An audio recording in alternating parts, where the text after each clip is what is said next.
All right, so people have been asking me for insight on how I make my music, what tools I use, that sort of thing. More and more people are putting up videos on YouTube, that sort of thing, sort of sharing their workflows, that sort of thing. So I thought, why not? Might as well try it.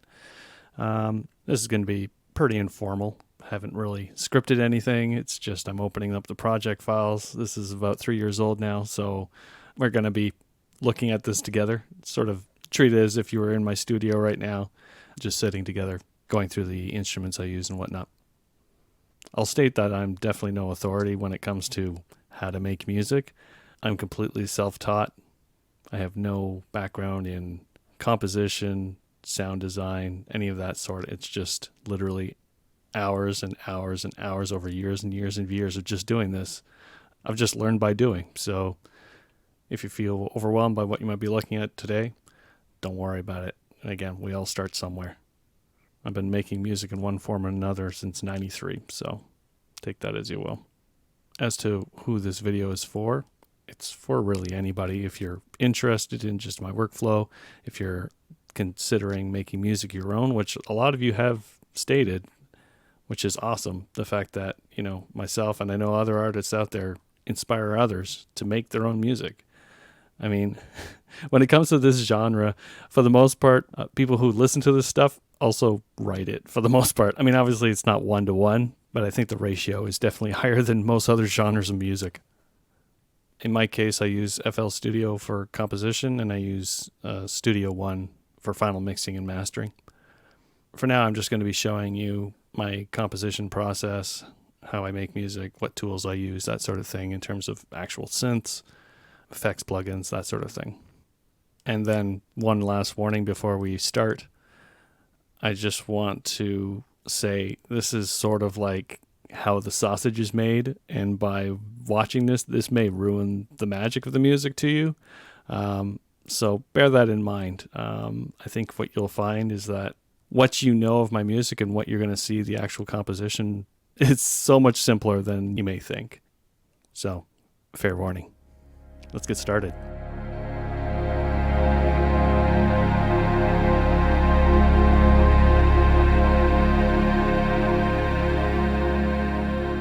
The opening track, Let Every Doubt Pass By. Fairly simple in its design. This is the whole track if you look here. You've got virtual guitar. You've got a few synths from Absinthe and a few synths from Omnisphere. I'll go through them all just so you can take a listen to see what they all sound like. So you'll see here in terms of how the song goes, it's actually quite simple. Here you have 3 chords, actually. I think it's chords. They're actually, I believe these are fifths. One sec.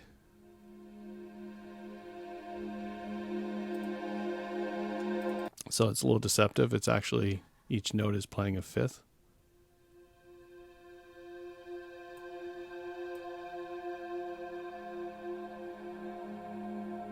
So it's technically a chord with 4 notes. But, all they do is repeat. You see these 3 patterns here, 2, 3, 4, 2, 3, 4, 2, 3, 4. It just goes through the entire thing. That's all it does to the entire song. And this is all the notes are doing. That's 2, 3, 4. All right. Move on to the other simple thing. So the next synth, this is...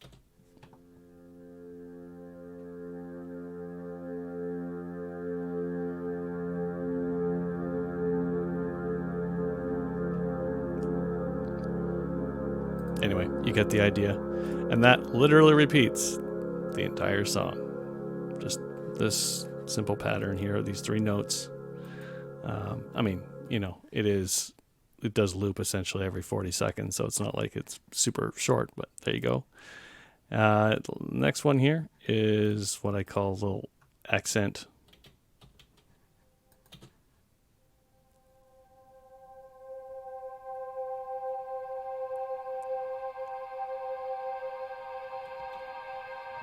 And that just comes in periodically here. And then the last bit is just the bass. And it just does that. There's a fair bit of animation in it, as you can see. Oh, it's getting loud. Obviously, again, these are not mixed to the way the song is actually, the finished song sounds. So some elements might seem really loud, or in terms of EQ, it may sound a little nasal, just not right. This is the reason why. This is just basically what it sounds like when I'm writing it. I take care of a lot of the fine tuning after the fact in Studio One. So essentially, the way the song starts, we get this introduction here. I bring in elements over time. Again, that's something I do all the time. I always just introduce more and more and more. And then at just before 4 minutes, you actually get this guitar. And this, obviously, is the main part of the song. This was just done on keyboard live for the most part. Obviously, I did edits after the fact, but essentially I was just playing live over this bed here. So anyway, I'll go into some of the tools that I'm using here. I got this a few years ago. I do love guitar. I cannot play guitar to save my life. So I was looking for various tools that might be able to, fill that gap. Out of the box, it's pretty blah. I'll show it to you here, just basic.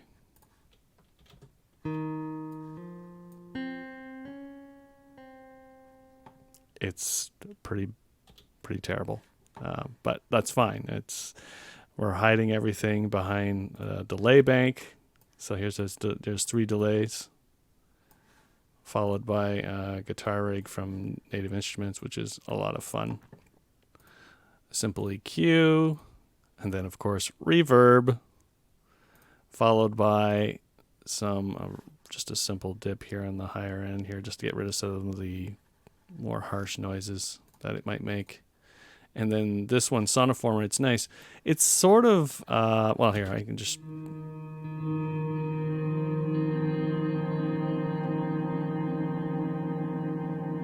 It just takes off that lower end that just goes out of control.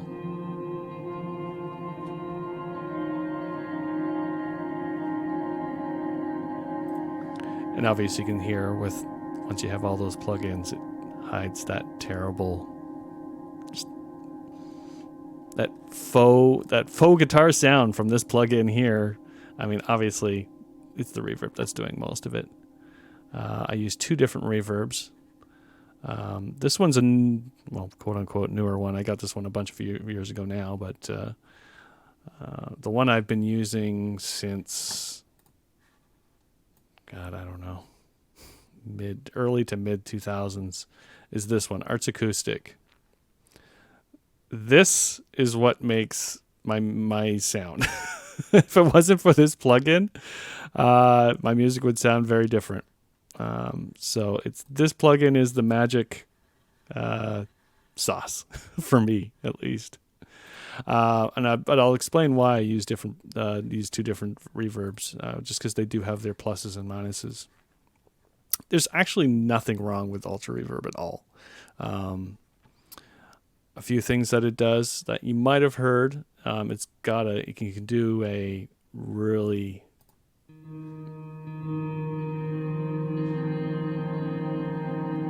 I'm going to make it go real far out so you can hear what I'm talking about. There's mod depth in the rate.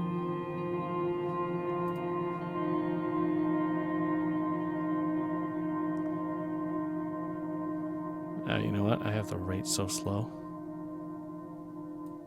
Yeah, I mean, this is drastic, but it goes up and down over however much you want. You generally wouldn't want to actually use 100%. But basically having this, it just, you can sort of hear in the background what it's doing. I like it.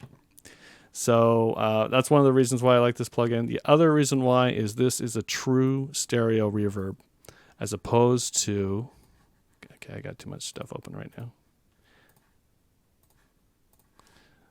As opposed to this one here.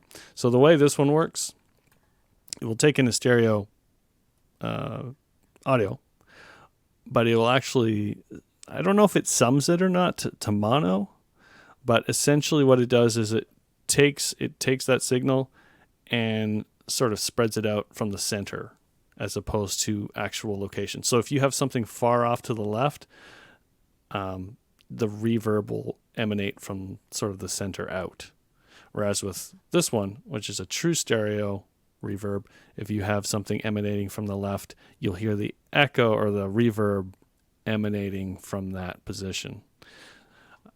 Now, you might ask, why in the world would you want a reverb that essentially sums your stereo image and then emanates it? And the reason why is it actually creates a really cool effect. And I don't know if I can easily show it to you right now. I'm going to try. What we'll do is we'll look at, this is going to be, yeah, see, it's a long pad, so it won't really be easy to, oops. So this is with that reverb. If I turn it off, you can hear, yeah, it's pretty boring sounding. Turn it back on. And it's this modulation. It's a different kind of modulation. This is much faster. It doesn't do like,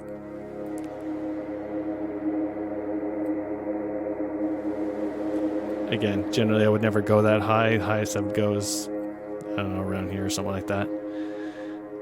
But anyway, it creates that, it sort of takes whatever you're feeding it and just really gives it a nice gossamer spread. I don't know how to explain it, but I like it. But anyhow, what I'll do, and I don't know if this is going to work, I'm just going to put it all the way to the left here.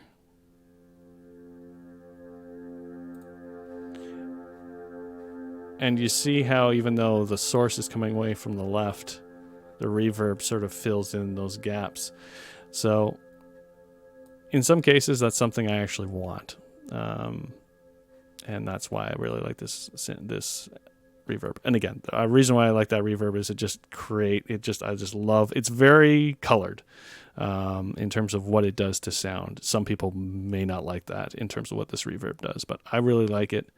And as I said, as far as I'm concerned, it's my secret sauce. So now that I've made an absolute mess of all this.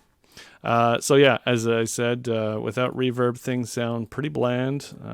If you're new to making this sort of stuff, reverb is definitely something you need, because out of the box, your sound sources generally sound pretty kind of boring. Here's another example. If I go to this one here, I turn off the reverb. Sorry, this is getting really messy, but anyway.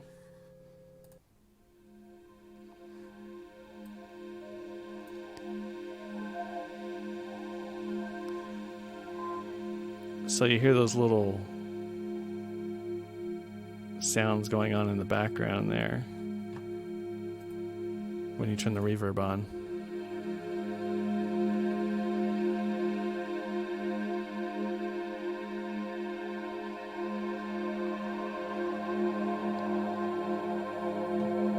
See what the reverb does? It just takes that and just makes it sound good. And again, you can see how much what this reverb does. It's more than just your average reverb as far as I'm concerned in terms of how it colors the sound. And again, that's something that I'm looking for. Not everyone's going to want that. Again, I'm going to close all this extra stuff because it's getting real busy. So yeah, as I mentioned, Absinthe and Omnisphere. These two plugins I have been using, well, I mean, this has been over time on this Omnisphere 2. It was originally called Atmosphere.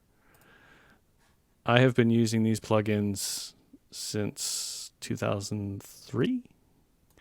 Obviously, as they've been updating, I've been getting the new updates. But for example, Absinthe, this is Absinthe 5. I think this version, they don't update it anymore. It's still available, and there's nothing wrong with it. It is a really bizarre synth, and it took me a long time to sort of figure it out, just because. But in terms of the types of sounds it can offer, there isn't a wide variety. It has a very cold, sterile sound to it. Now, again, using my favorite reverb, it definitely warms it up. And again, with some EQ and stuff, you can definitely do that sort of stuff. Yeah, this synth, along with Omnisphere or Atmosphere, I use especially Omnisphere. This synth is powerful. I cannot. It is such a crutch. I've been using it for so long, but it has so many sound sources. Not to mention that it also has a built-in synth, an actual synth with tons of waveforms built into it, and you can do so much to all these as well. Like, it's ridiculous. These are just the pure synth waveforms. In terms of the actual sample bank, if I went all, I don't know. Yeah, this is the actual sample bank, I think. I mean, it doesn't look like a lot. I don't know how many they have in there. It's ridiculous.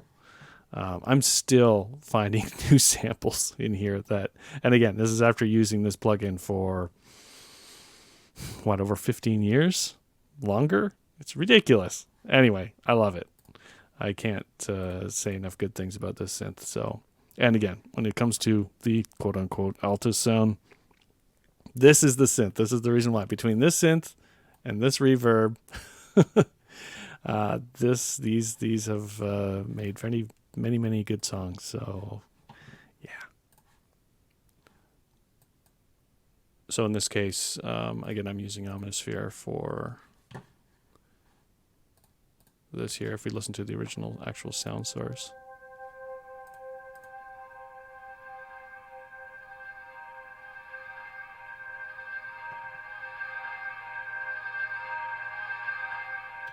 So again, you can hear once you add your reverb, and well, in this case, I've got a fairly drastic cut here in the EQ and a boost in the highs just to give me what the sound I want.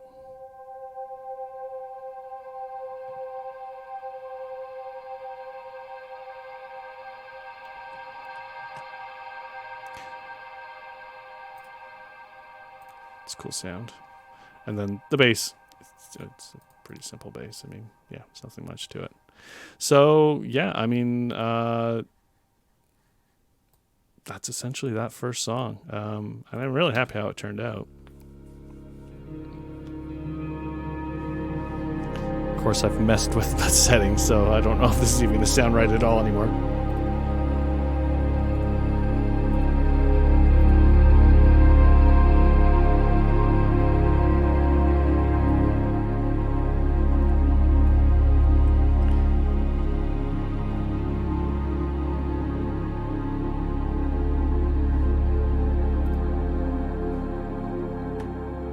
It sounds kind of muddy because, again, this is before the final mix. But yeah, let's move on to the next track.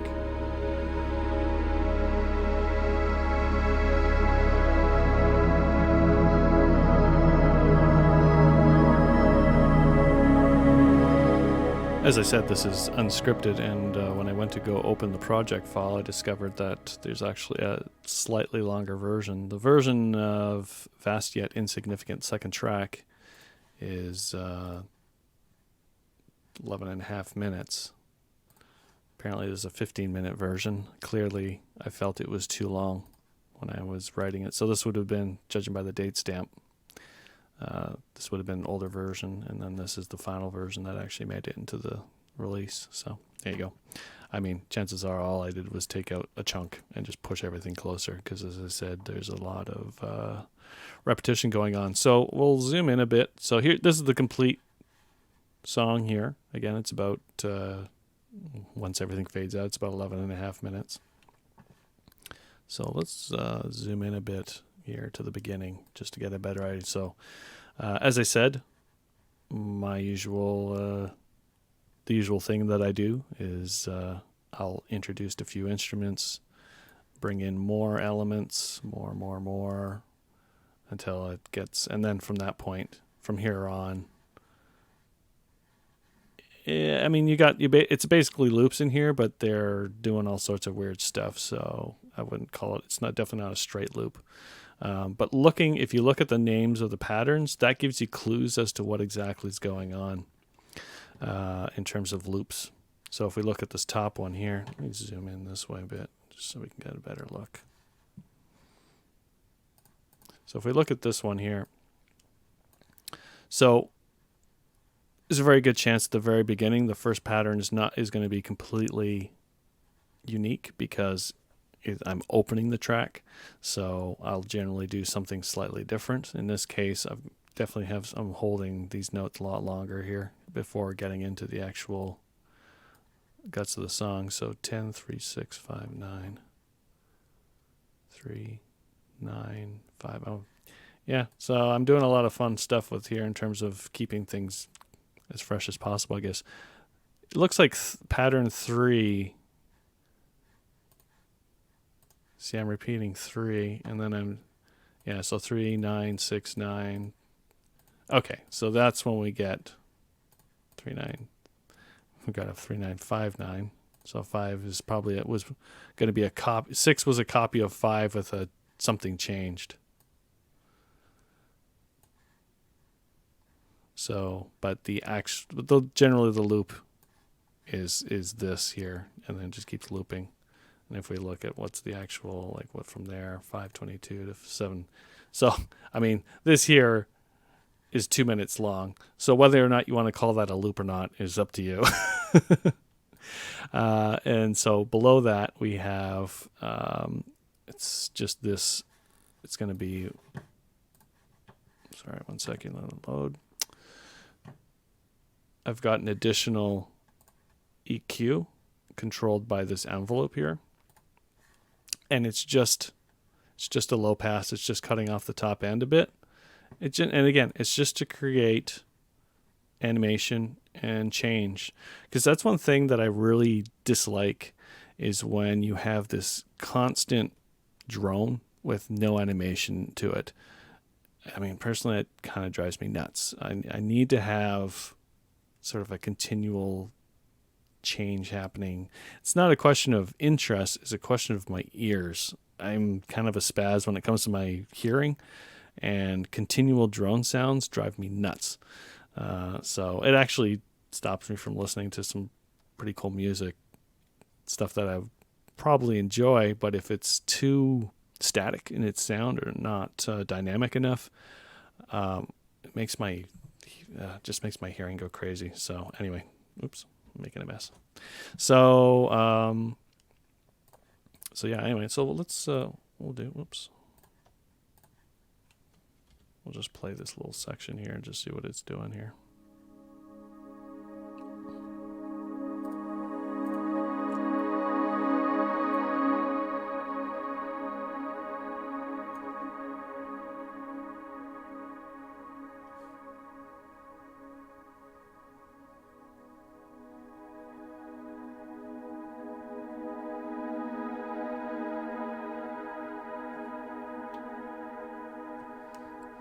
So yeah, basically you just have these, for the most part, triads, but not always.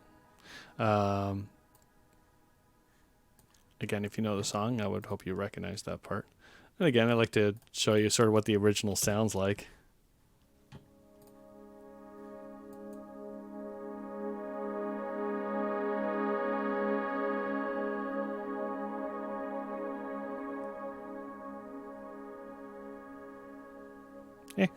It is what it is. Doesn't sound terrible on its own, but again, you always want to sort of have your reverb sort of mix it all up. And as I said here, the higher this, the more, see how it's applying it here? And it's just, all it's doing is applying this low cut.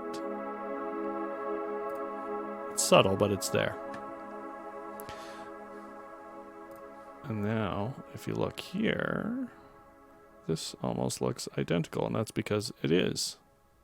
And again, this is something that I do in the mix and mastering stage. As it is right now,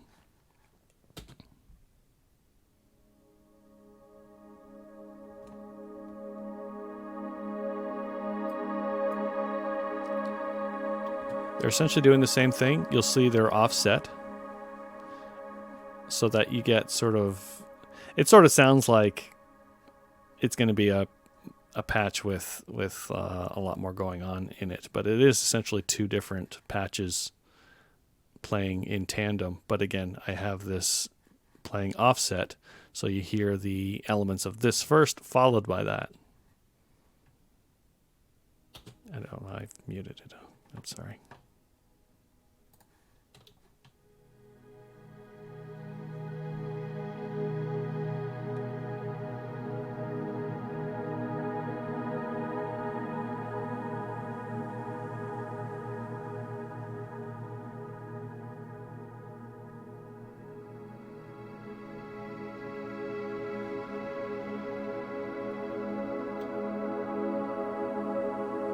So do you hear how it's you can hear the beginning of that, and then you hear this come in, and it sort of creates a shift in the sound.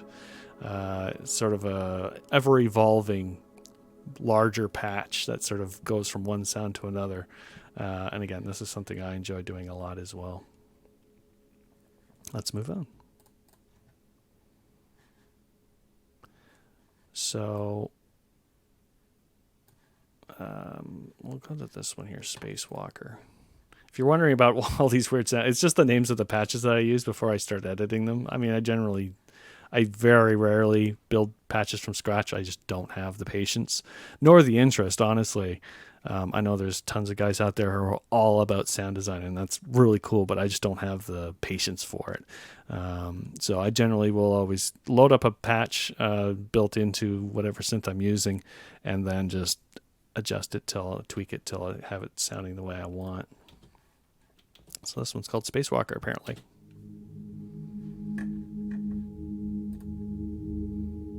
Okay, sure. Again, just a little accent. Let's see what it sounds.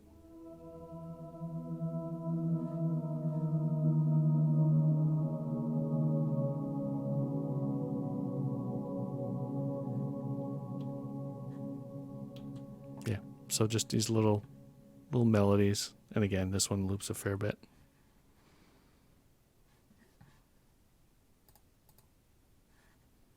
I don't know why I'm doing it this way. Let's do it this way. There we go.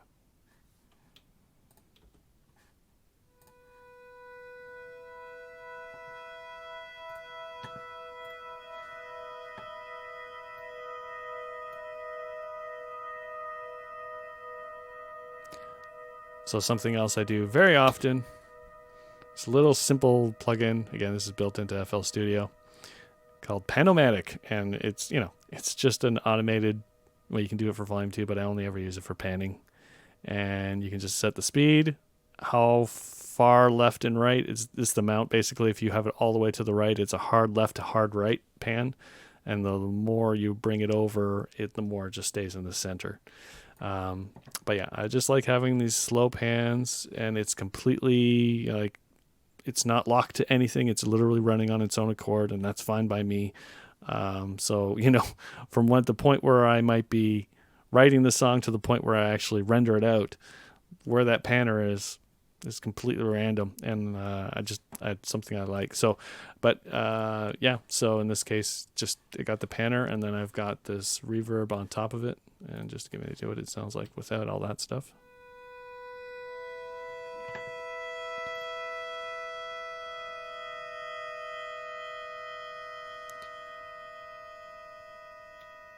Pretty simple. This is a neat plugin from Native Instruments, something I've been using more recently. But yeah, it's called Razor, and it creates very, as you guess by the name, very sharp sounds. It can do a lot of stuff, but does very crisp, clean sounds, really nice. So yeah, that's a fun plugin to have. So now I'm also using that faux guitar again, I think. Or no, I'm not. Sorry. This is one built into Omnisphere.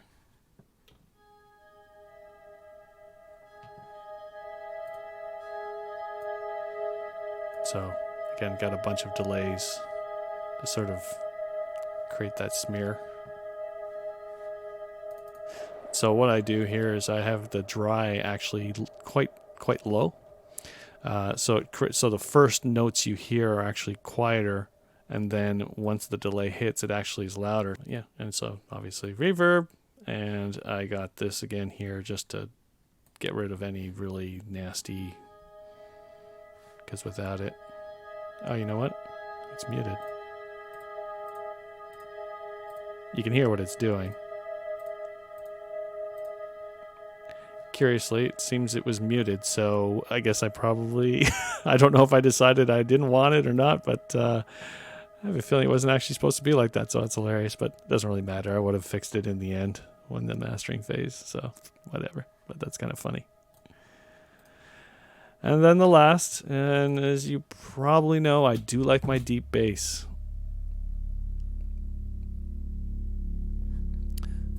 Now, the funny thing about this is it's literally one note held the entire length of the song. But again, you can hear the animation. There's a fair bit of stuff going on in it, so.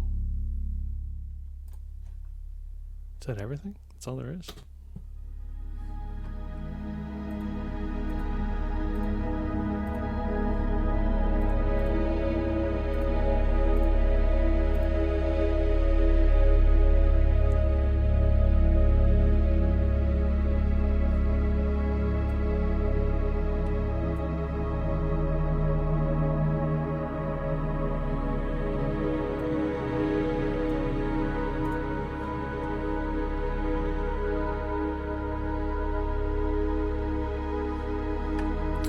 Yeah, so just to recap, we have these two sets here, which are essentially two different patches doing something very similar just to create a full sound.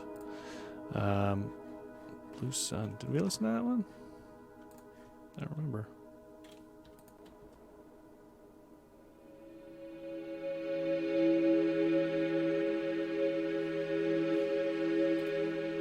And again, I got some panning happening on that one there. And it's pretty hard, but that's with the reverb in there.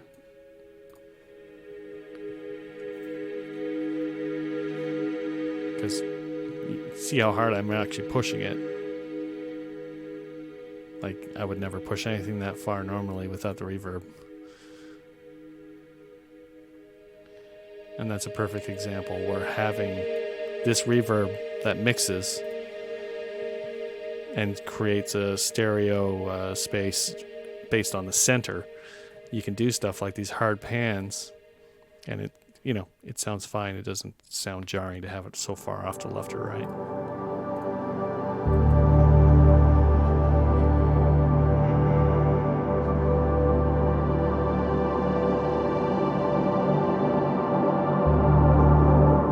Into the third track, Universe Within the Atom.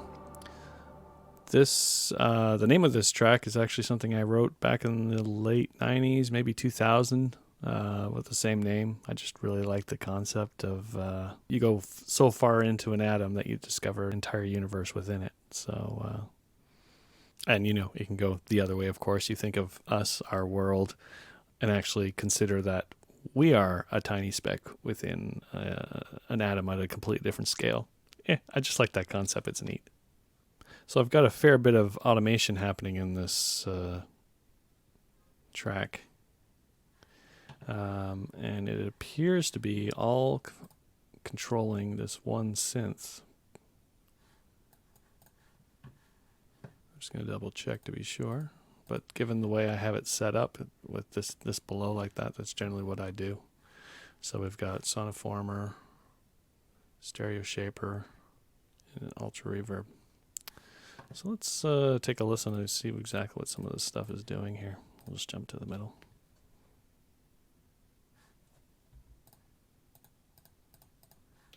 Let's try that again. Okay, right. So the Stereo Shaper.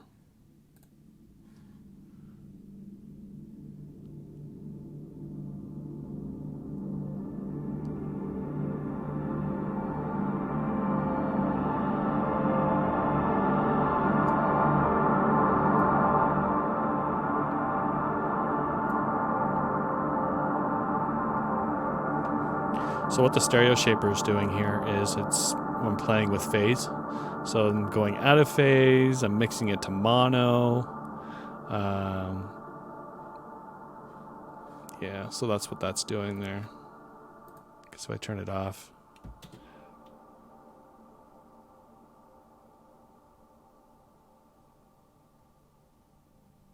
Actually sounds out of phase here, so I don't know exactly what's happening. I don't.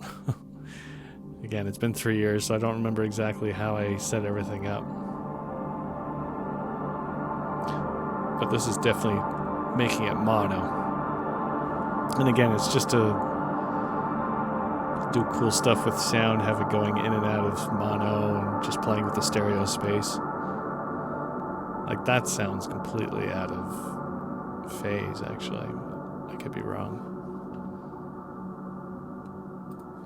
But again, that would have been my purpose. I would have gone for that effect out of phase, and I think I'm pretty sure it's what I wanted. So in this case, this one synth here is doing a fair bit.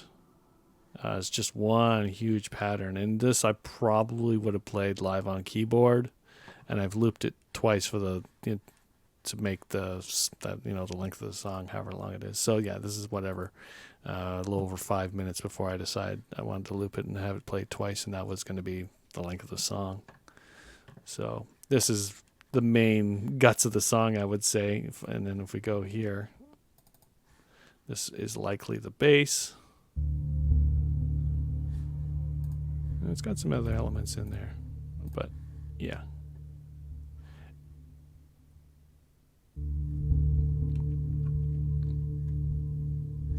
So, and again, just playing on a regular beat. It's not doing anything. That said,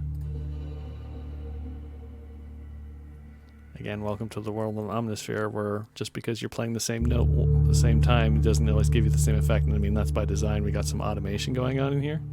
So it's got a random for sample start.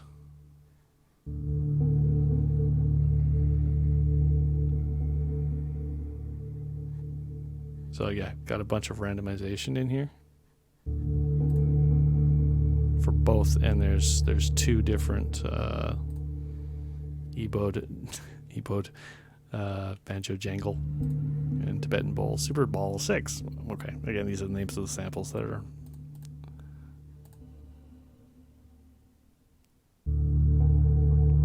But yeah, there's a lot going behind the scenes within this synth that's giving me different sounds each time. So again, just very powerful, a lot of fun. A scanner darkly, huh?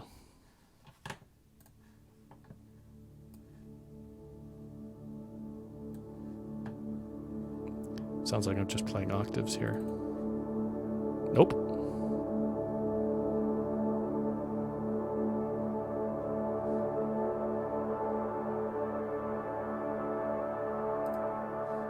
Just a really cool sounding pad that does a fun stuff over time.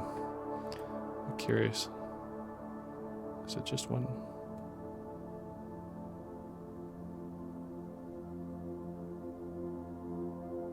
Yeah. Yeah, that is it's got a very, very, very slow envelope going in on that, obviously.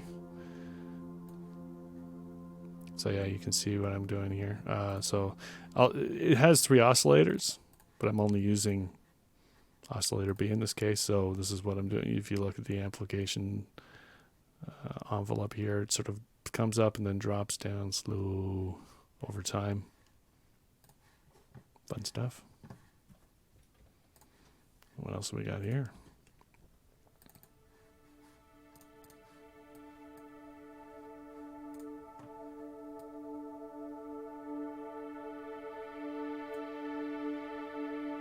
So it looks like, yeah.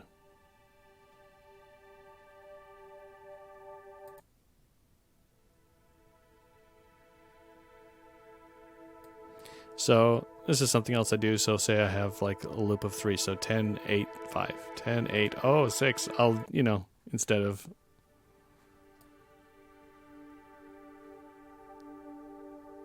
So yeah, basically every third note sometimes changes to something different. And again, it's just to create that movement over time. But yeah.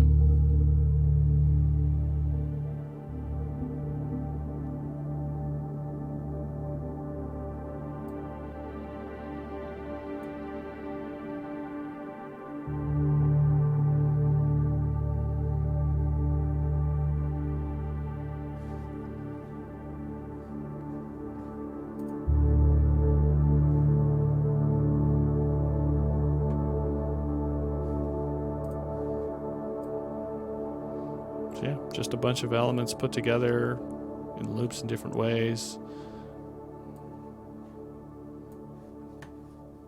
Fun stuff.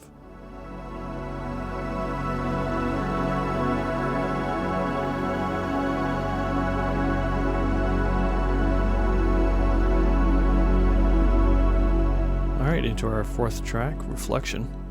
So yeah, looks kind of dense. Let's zoom in here. So what I've actually done in this track, and I'll play just one section here.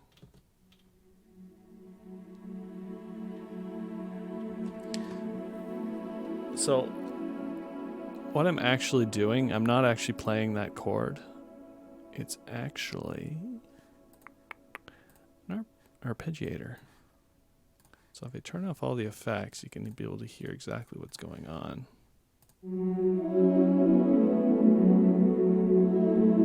And see, it's not even playing. Again, it's kind of loud just because I don't have all the effects on it.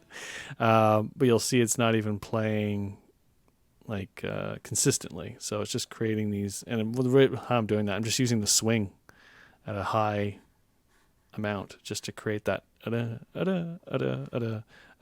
once you add a delay on it, makes it even more messy. Sort of smears.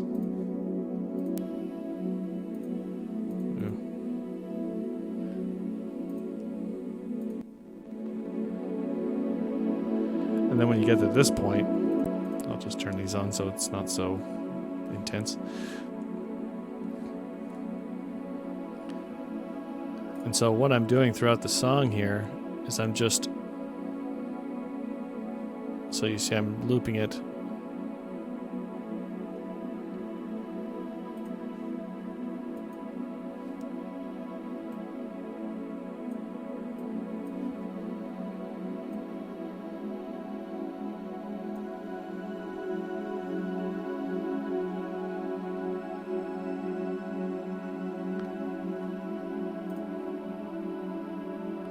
And again, I have it playing random. So I have no idea how it's actually going to sound in the end, and that's fine. I'm controlling it with the various. Again, I mean, you look at this chord here; it's quite a beast. I mean, there's some doubling up if you look.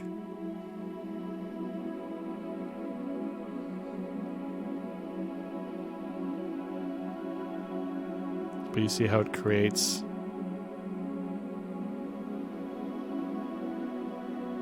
that movement, and again, so what I'm doing here is I have another synth, but they're following the exact same chord structures, and again, I'm using an arpeggiator for that one too. So if we take a listen to it. Sorry.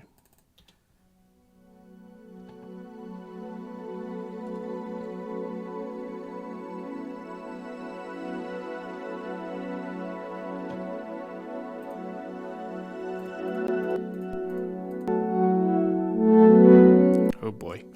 It's getting pretty loud. I'll just do this. Now, interestingly, it sounds like I actually have some sort of delay going on in here too. So I've got a delay with other delays.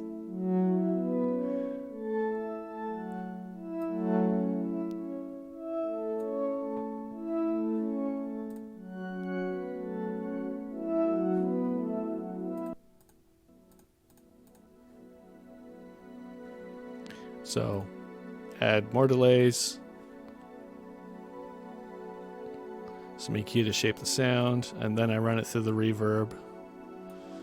And you'll see that the dry is actually quite low in this case. I've got this to, it's pretty subtle, but again, just getting rid of that. And then a final EQ to bring in more air here. So yeah, I mean, it's amazing what you can do with arpeggiators to create these really vast sounding pads with just with enough effects filling the holes. So I'll move on here. Zoom out a bit here. Oh, and it seems I am using the modulation wheel on this one here, and chances are, let's take a listen here. But I think what that's doing is, if I take a look, yeah. So I've got, well, they call it harmonia. Basically, you can have up to 4 copies, I guess you could say, at whatever octave you want, not even octave, whatever note you want. In this case, I'm using 1 and 2 octaves up.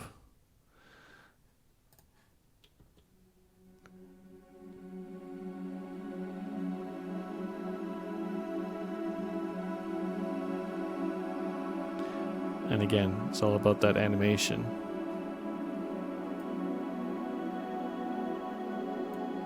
So if I go over here, we'll probably hear some high notes. Yeah.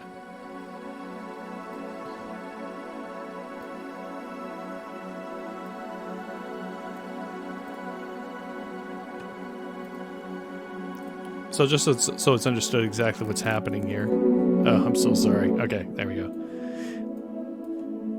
It's essentially playing, the higher this is, see, it's playing those additional notes higher alongside. And again, it sounds terrible without the effects on it.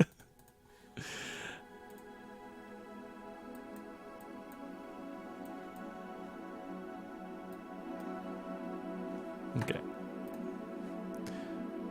Yeah. I did this once before. I think I originally tried doing this in one of the time collection. It's one of those things, and I'm kind of surprised I haven't used this method more. And you know what? I probably will now, because now that I've remembered it. So reflection pool's low. Yeah, well, we all know what this is going to be. It's going to be bass. Oh, actually, it's not as bassy as I thought it was going to be.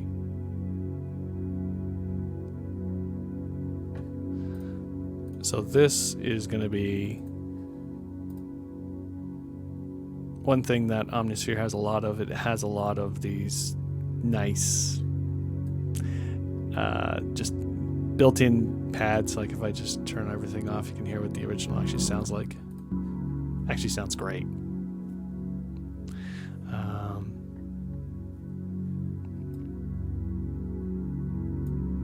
Yeah. It's still getting loud.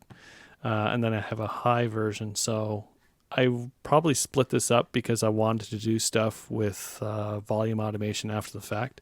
And when I do my mix, I'll export each track separately. And in this case, I would have probably exported these two separately so that I could have more control. And yeah, it's the same thing, just probably 1 octave up. There's my bass on the very bottom. Yeah, that's pretty low. I don't even... Did I mention well, it's called fat and solid bass. That's pretty much exactly what it is. And again, I've probably got automation, or if I look at,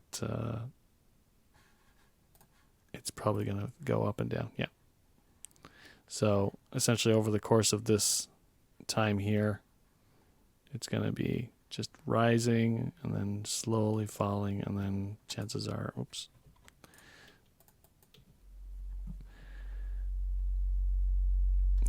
So again, that bass is just going to come up and down on its own. And then in the mix stage, I'm going to probably be doing slower envelopes on top of that so that it's not constantly, because at its peak, it's kind of loud.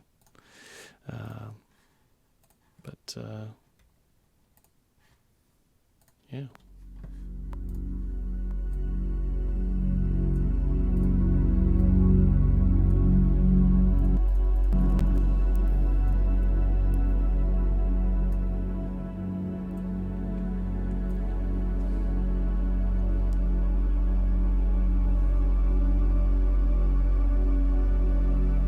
So yeah, if you ever want to create pads that have a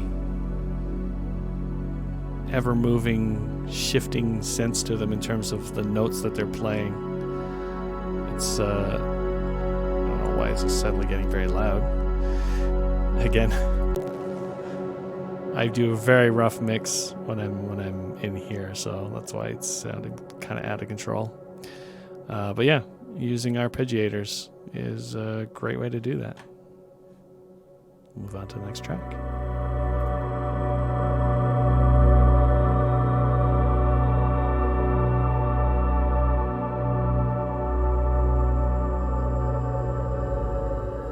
And here we are with Release. So again, if you look at these elements here, it's a straight loop now. How long is that loop? Well, it's a minute long, so it's sort of a short musical little piece that does its thing. And yeah, and then we've got this one here that loops. This is a very simple song. Oh boy. Yeah, I guess.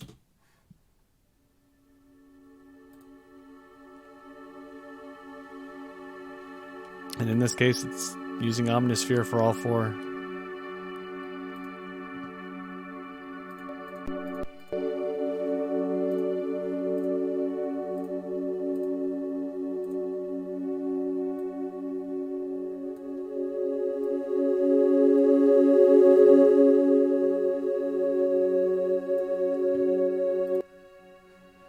So I'm actually, yeah, I'm cutting out most of that sound, really.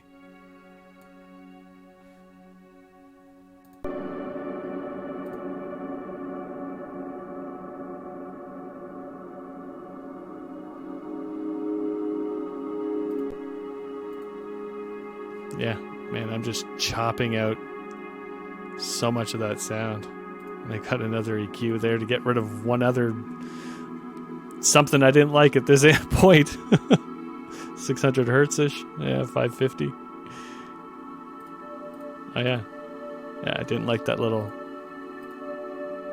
So I got rid of it.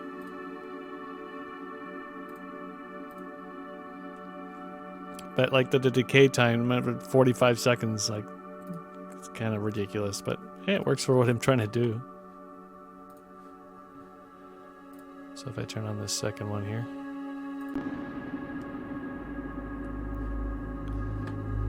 So this is my bass, obviously.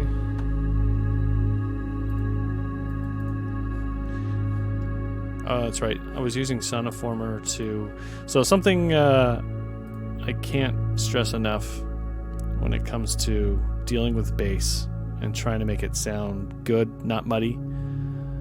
Whatever you're using, like if you're using a... I'm just going to mute this part. Oops. This part here. So what I'm doing here is essentially anything from 76 hertz down is completely mono. It's been mixed mono, and then up to whatever 230 hertz is wherever the synth happens to be stereo wise. Because if you don't, now again, you're only going to hear this with headphones, but the bass sort of dances around. You can see it more here actually, probably.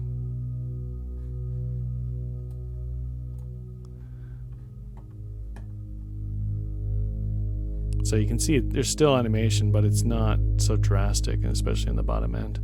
Yeah, but this is something, if you're ever dealing with muddy sound in your bass, look at. There's different tools. Again, I use a different tool now. This is again from 3 years ago. I use for mixing mono. I use Ozone Imager now. Okay, apparently it's an update. Whatever. And all I'll do is I'll literally just dealing with the very, very bottom. So, again, in this case, maybe around 100. And I'll just take the stereo width and make it completely mono or almost mono. And that will really help sort of tame your bass. There's more to it than that, but that's one thing that I found really, really helps in giving you really solid sounding bass that doesn't go out of control. So what's this thing here? Distant glow. Oh, I think it's just... Yeah, it's just some funky sounds.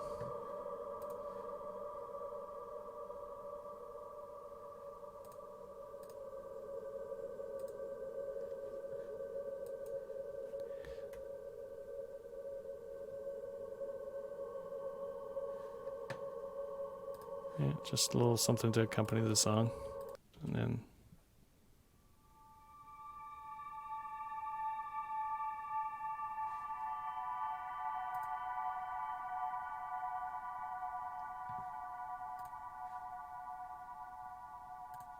Remember I was talking about the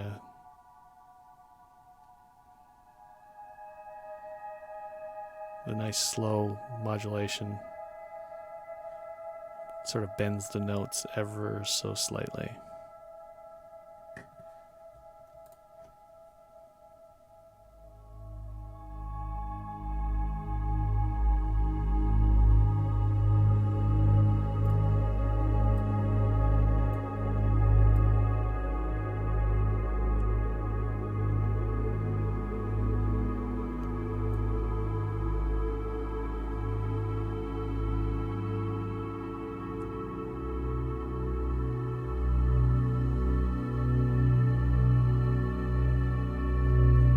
Yeah, this song is simple, but I just love how it turned out.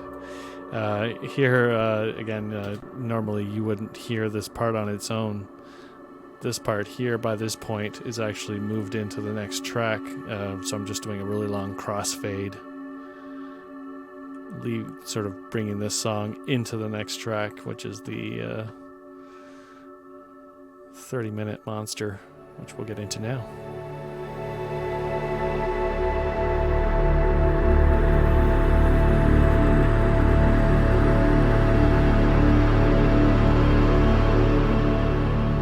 Sorry, I thought it was 30 minutes. It's only 20 minutes. Only 20 minutes.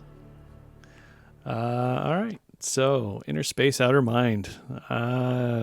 Put you to sleep by the end, or it should.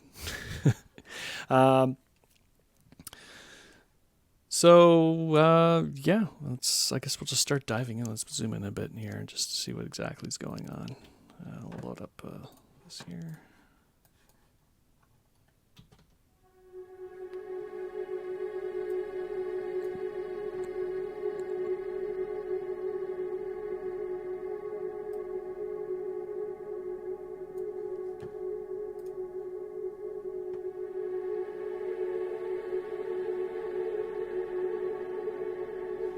Again, if you know the song, you should recognize this opening. So I've got some weird mixing going on, and I don't... Again, it's been a while, and I didn't open this up beforehand, so yeah, I'm sending it to here for some reason, and I don't know why. I've got like 2 layers of effects. Running it through a reverb and an EQ, and then sending it. Do I have automation going on somewhere? That's so bizarre. There must have been a reason why I did that, but I honestly can't figure out why I did it. Yeah, because then I'm running it through a delay, and then another reverb, and then more EQ. Like, but you know what? It works. It gives me the sound I want. So there's probably other ways to do it. Let's see what this is.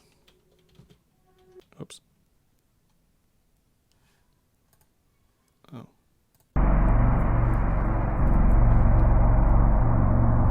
Jesus. Oh, interesting. Yeah, I've got this one sent here too. And you can hear what that delay is doing. That is insane.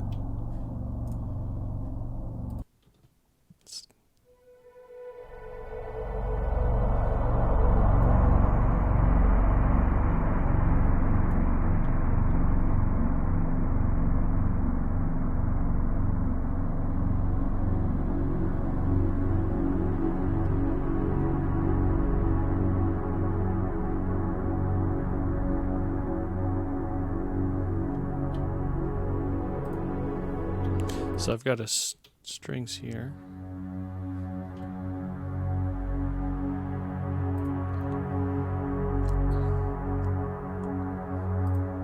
There must be some automation going or modulation going on here. Okay, so we've got some LFOs controlling these harmonia things that I was talking about earlier. If we look, we've got one octave down, one octave up, and then we got it playing on that seventh. So, and it's going up and down.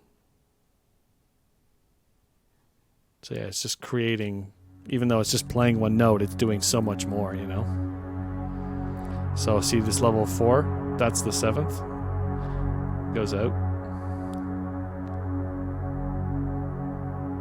You can hear it over on the right there.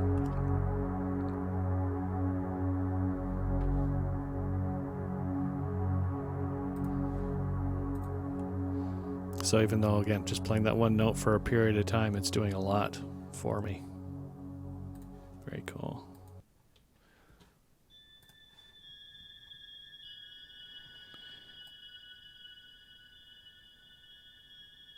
I remember having a hard time getting this to sound the way I wanted, and it's like, it sounds so brittle right now. And even then, I really like the sound of it, but I really hated that sort of brittle on the top end. I know I definitely made more adjustments when I was doing the mix on that one. But, so if we look here, yeah, 7, 9, 8, 9, 7, 9, 8, 9. Yeah, so again, just these sporadic little elements I like to put in there just to, there's other versions of it, obviously, and it does some different stuff here. But, yeah, just a little something on the top end. What else we got here? More little sporadic things.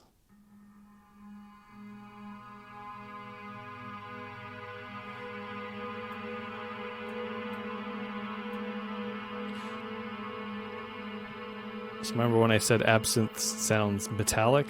It's a pretty good example of what I'm talking about if we listen to the original.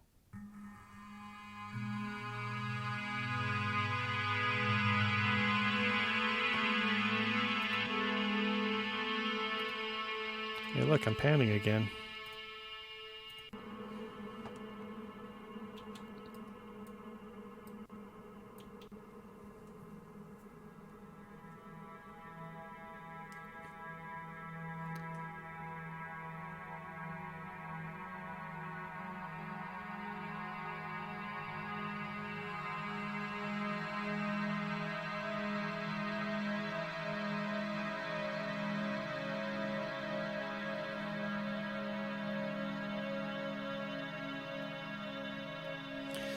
So, again, I don't know if you're hearing on headphones, it's definitely more obvious, but as it sort of went from right to left, by the point it got to the hardest left point, it just sounds so far off in distance alongside the reverb.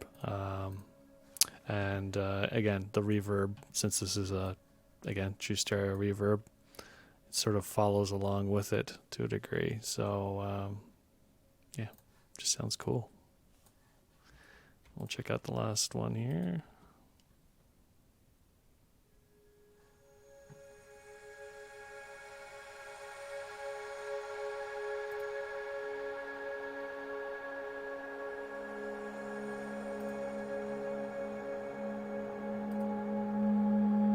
It's pretty simple in terms of what this one is. Basically, when each note hits, the sample start goes from the beginning, this is the start here, to somewhere far out there, and it just alternates.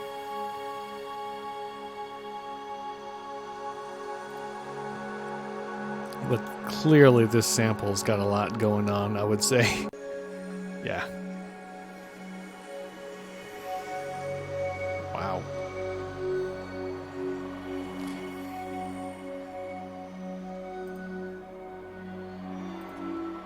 The panning is really out of control. Would have never guessed. And I hear I'm using 2 reverbs, for crying out loud. Look at this stupid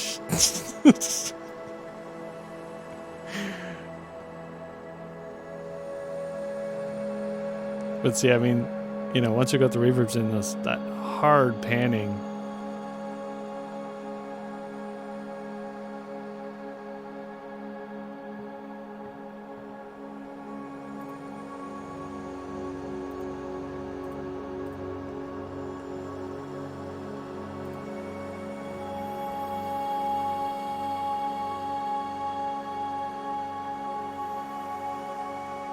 Yeah, some very, yeah, this isn't looping at all.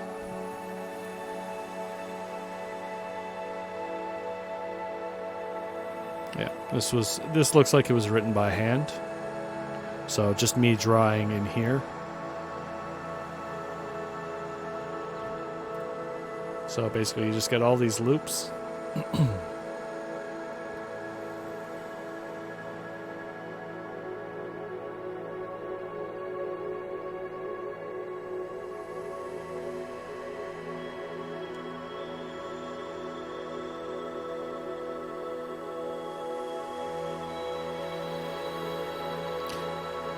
So, it's interesting how this sounds without the bass notes, which is just going to be coming up in a moment here.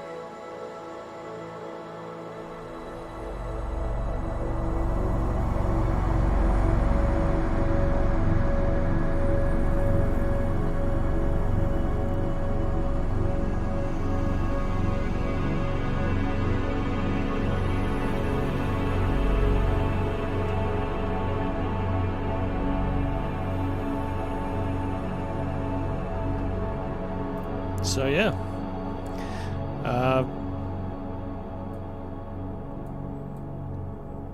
one other thing that I do is when I mentioned that I bring things in pieces, I generally take things out. So here you'll see this is coming at a fairly, and then there's a gap here, play it again, gap, play it again, gap, and then one last little piece to end it off. Here, this is the bass, that rumbly bass, and it sort of stops after a certain point. So I'll just take elements out to sort of finish up the track. So that's something else that I do fairly often. So yeah, I mean, in the grand scheme of things, when you look across, you know, there's really not much to it. It's just a lot of really complex sounding patches in a lot of cases, a lot of reverb. Again, pretty heavy-handed with the EQ. If someone, you know, I've watched lots of videos online where people talk about EQ and how, oh, you shouldn't have more than plus or minus 3 dB or something, and if you're doing more, there's something wrong, and that's complete BS as far as I'm concerned. You're always going to be doing crazy stuff like this to get the sound that you want. You're going to be shaping, because here's the thing, in some cases you like a certain patch but alongside another one, but having both playing at the same time, it would just be a disaster, because they're completely filling the spectrum in terms of frequency. So say you take the bottom end of one and the top end of another, and then they're not fighting with each other, and you're getting this just really cool dynamic sound that you wouldn't be able to get with just one patch. Yeah, stuff like that. Just experiment. And I mean, when it comes to, you know what, this is, when I started making this kind of music, one thing I just absolutely loved about it was there's no rules. You can literally do whatever you want. If it sounds good to you, then it's good, because that's all that really matters. Yeah, I was making this stuff for years and years and years and years before I finally, I don't know if making it big is the right word, but my stuff started getting listened to besides friends and family. And that was when I submitted some tracks to stillstream.com, which is an online radio station. This would have been back in 2005. And yeah, thanks to them, ears other than my own were finally listening to my music. But I never stopped what I was doing in terms of what I wanted to do. I was always writing for myself first and what I wanted to hear and just themes I wanted to explore. And I mean, nowadays, oh my God, like it's so hard to get your stuff listened to. There's so much music being made. The tools just make it easier and easier, which is great for people who want to make music, want to, but if you want to have your stuff heard, believe me, I can appreciate how freaking difficult it is and nearly impossible. And it comes down to, are you making music for yourself, or are you making, you're certainly not making music to make money. Let's be honest.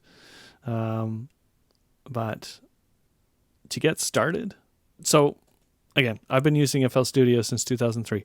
I've purchased one license back at that point because they, at that time, and they still do, if you buy a license, you get unlimited updates for life. It's one of those things way back then, it's like, well, that's kind of a strange business strategy. You kind of want to keep some sort of money flow coming in, right, with new versions. And, I use FL Studio not because of that reason. I used it because I tried it and it just worked the way my brain worked. It just clicked. I had tried a whole bunch of different DAWs and none of them really worked the way I wanted, and this one did. So I started using it, and the fact that they said, oh, you buy it once, you get it for life. I'm like, great, that's cool. So they're still honoring it, and it's not that expensive. They have a bunch of different versions. I started with a cheaper version. I think it was like $99, and I then upgraded to one of the higher end versions because it just offered more. But in terms of getting started, it was fine. And so, if you're getting started and you don't know where to turn, I can suggest this program because, it works for me. It was they had such a hill to climb in terms of trying to get people seriously looking at it, because it started as just a beat maker. You know what I mean? It was Fruity Loops. It was for making beats. You could do more than that, of course, but that's what it was known by. And that's why I think, they changed it to FL Studio to sort of move away from the loops thing. But you can literally write anything in this. There's a full featured DAW. If we, I've written all this music, almost all of it, in this program, all these albums. So, and that includes more rhythmic stuff and all the orchestral stuff that I've written. That's all done in here. So yeah, that's what I can suggest. The plugins that come with it are they're not terrible, but and for a bunch of them I still use. Like I use their delays, that panner. I use the phaser, flanger sometimes. But as time went on, I was looking for more control in terms of what I want to do with the sound, and the plugins that come with FL Studio can only go so far. Certainly the reverb, there's a lot of crappy reverb out there. So if you're going to invest money in a decent reverb. I don't know if this company here, I think they still sell it, but Arts Acoustic, but I don't think they haven't updated it, and it doesn't really need an update anymore. It works fine, but they haven't done anything to it or added anything to it, and I don't know, 8 years or something like that. So I wouldn't suggest going that route. There's plenty of decent reverbs out there that are more modern. But almost all of them have demos. So just download the demo, experiment, see if you like the way it sounds. Anyway, I could blabber on for a long time, and I'm sure this video's gotten too long as it is. So I'm going to cut it off here. But anyway, if you enjoyed this, if you've made it this far and you've learned something or it's helped you or whatever, that's awesome. I'm glad to be able to help. If you have any questions or want anything clarified or whatever, just post a comment. I'm always going to reply to any of the comments that are in there. Yeah, and if there's enough interest, I'll consider doing another. If there's another album that you'd be interested in seeing the same sort of breakdown, again, post it in the comments.